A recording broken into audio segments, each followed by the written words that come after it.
सोचिए, एक ऐसा प्राणी जो आधा सांप है और आधा इंसान, एक और जो बिना इंजन के आसमान में उड़ता है, और कुछ लोग जो तपस्या करके सुपर पावर्स हासिल कर लेते हैं। ये सब आपने सुना होगा इंडियन माइथोलॉजी में, पर क्या ये सब सिर्फ इमेजिनेशन है या फिर एक लॉस्ट साइंस का पार्ट है जो हम भूल गए हैं? दोस्तों, हमारी इंडियन माइथोलॉजी भरपूर है ऐसे क्रिएचर्स से जो आज भी लोगों के दिमाग में मिस्ट्री बनकर बैठे हैं। पर आज के ज़माने का साइंस कई बार उन कहानियों के पीछे के फैक्ट्स को समझने की कोशिश करता है। आज के इस एपिसोड में हम डीप डाइव करेंगे कुछ आइकॉनिक माइथोलॉजिकल क्रिएचर्स के पीछे छिपे साइंटिफिक लॉजिक के अंदर।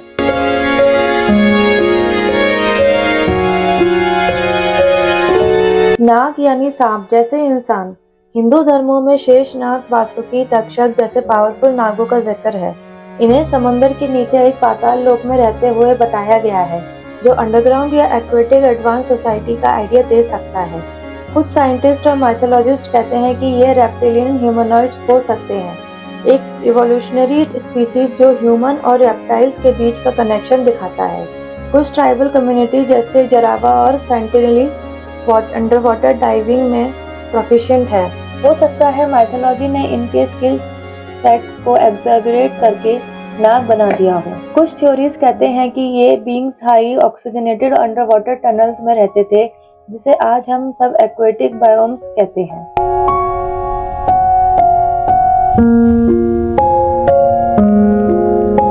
गरुड़ भगवान विष्णु का वाहन एक जायंट ईगल लाइक क्रिएचर था जो आसमान में लाइटनिंग स्पीड से उड़ता था।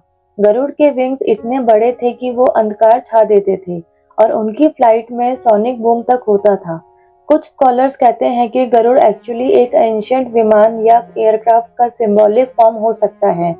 वैमानिका शस्त्र जैसे एंशिएंट टेक्स्ट में भी फ्लाइंग मशीन्स का जिक्र मिलता है, जो शेप और स्पीड में गरुड़ से मिलते हैं। एक और थ्योरी है कि गरुड़ का रेफरेंस किसी एक्सटेंट बर्ड स्पीसीज जैसे अर्जेंटाविस से हो सकता है, जिसका विंग स्पैन 7 मीटर्स था, या फिर एक बायोकेमिकल सूट या जेट पैक का पुराना वर्जन जो एडवांस एंशिएंट बीइंग्स के पास हो सकता था।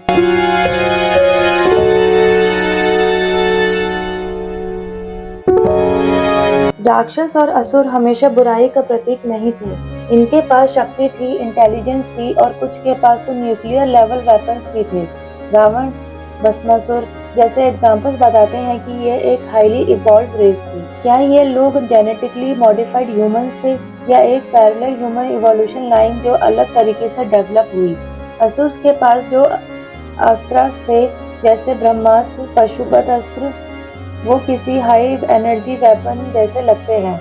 कुछ राक्षस शिफ्ट भी करते थे। आज के साइंस में ये इम्पॉसिबल लगता है, पर यह सिंबॉलिक हो सकता है।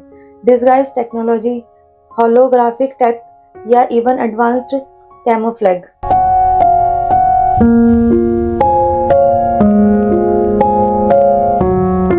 ऋषि और सिद्ध योगी जिन्हें सिद्धियां प्राप्त थी, जैसे अंतर्ध्यान होना, दूर की चीज देख लेना, हवा में उड़ना, क्या ये सब मेंटल ट्रिक्स थे या किसी अननोन साइंस का यूज?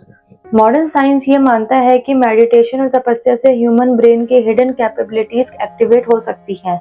न्यूरोप्लास्टिसिटी, थर्ड आई एक्टिवेशन और डीप ट्रांस जैसे कंसेप्ट एक्सप्लेन करते हैं कि कैसे कुछ योगीज एक्स्ट्राऑर्डिनरी काम करते थे। CIA ने भी कोल्ड वार के दौरान रिमोट व्यूइंग जैसे साइकिक पावर्स पे रिसर्च किया था और कुछ केसेस सक्सेसफुल भी थे।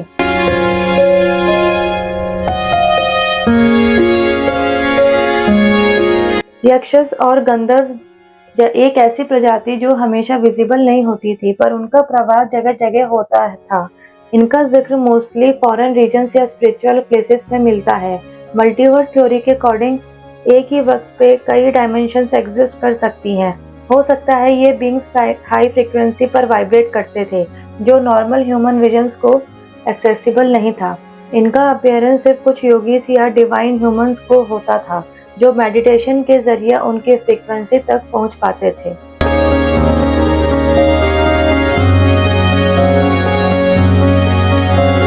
हनुमान और वानर सेना, क्या ये मंकीज थे या एक एडवांस्ड हाइब्रिड स्पीसीज? हनुमान की स्ट्रेंथ, स्पीड और फ्लाइंग पावर नॉर्मल नहीं थी। चार्ल्स डार्विन की इवोल्यूशन थ्योरी में एक मिसिंग लिंक है। हो सकता है वानर एक हाइब्रिड प्राइमेट ह्यूमन रेस हो। Hanuman genetically enhanced being, CRISPR type gene editing का प्रूफ एंशिएंट टेक्स्ट में, हनुमान का संजीवनी बूटी ले आना, एंशिएंट हर्बल मेडिसिन साइंस या बायोटेक्नोलॉजी का एग्जाम्पल।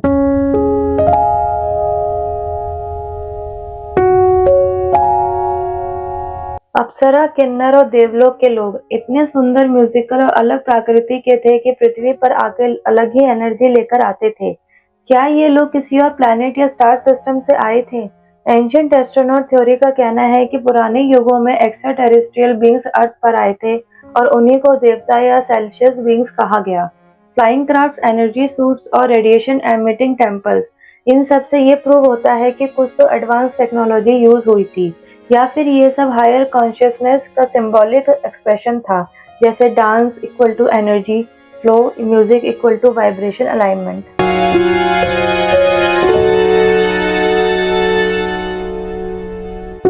दोस्तों, माइथोलॉजी और साइंस में सिर्फ जुबान का फर्क है। कहानियों में जो लिखा गया वो किसी अनुभव पर आधारित था, बस उनके पास वो लैंग्वेज नहीं थी जो आज के साइंस के पास है। गरुड़ हो या नाग, हनुमान हो या अप्सरा, सब कुछ सिंबॉलिक भी हो सकता है, साइंटिफिक भी और शायद स्पिरिचुअल भी। तो अगली बार जब आप किसी माइथोलॉजिकल क्रिएचर की कहानी सुने, उससे फैंटेसी मत समझना, शायद वो एक पुरानी सच्चाई हो जिसे हम भूल चुके हैं। वीडियो पसंद आए तो लाइक जरूर करें और कमेंट करके बताएं कौन सा क्रिएचर आपको सबसे फैसिनेटिंग लगा। चैनल को सब्सक्राइब करना ना भूलें, क्योंकि हम लाते हैं आपके लिए ऐसे ही साइंस और रहस्य से भरे एपिसोड्स सिर्फ इन्फो बाय केवी पर।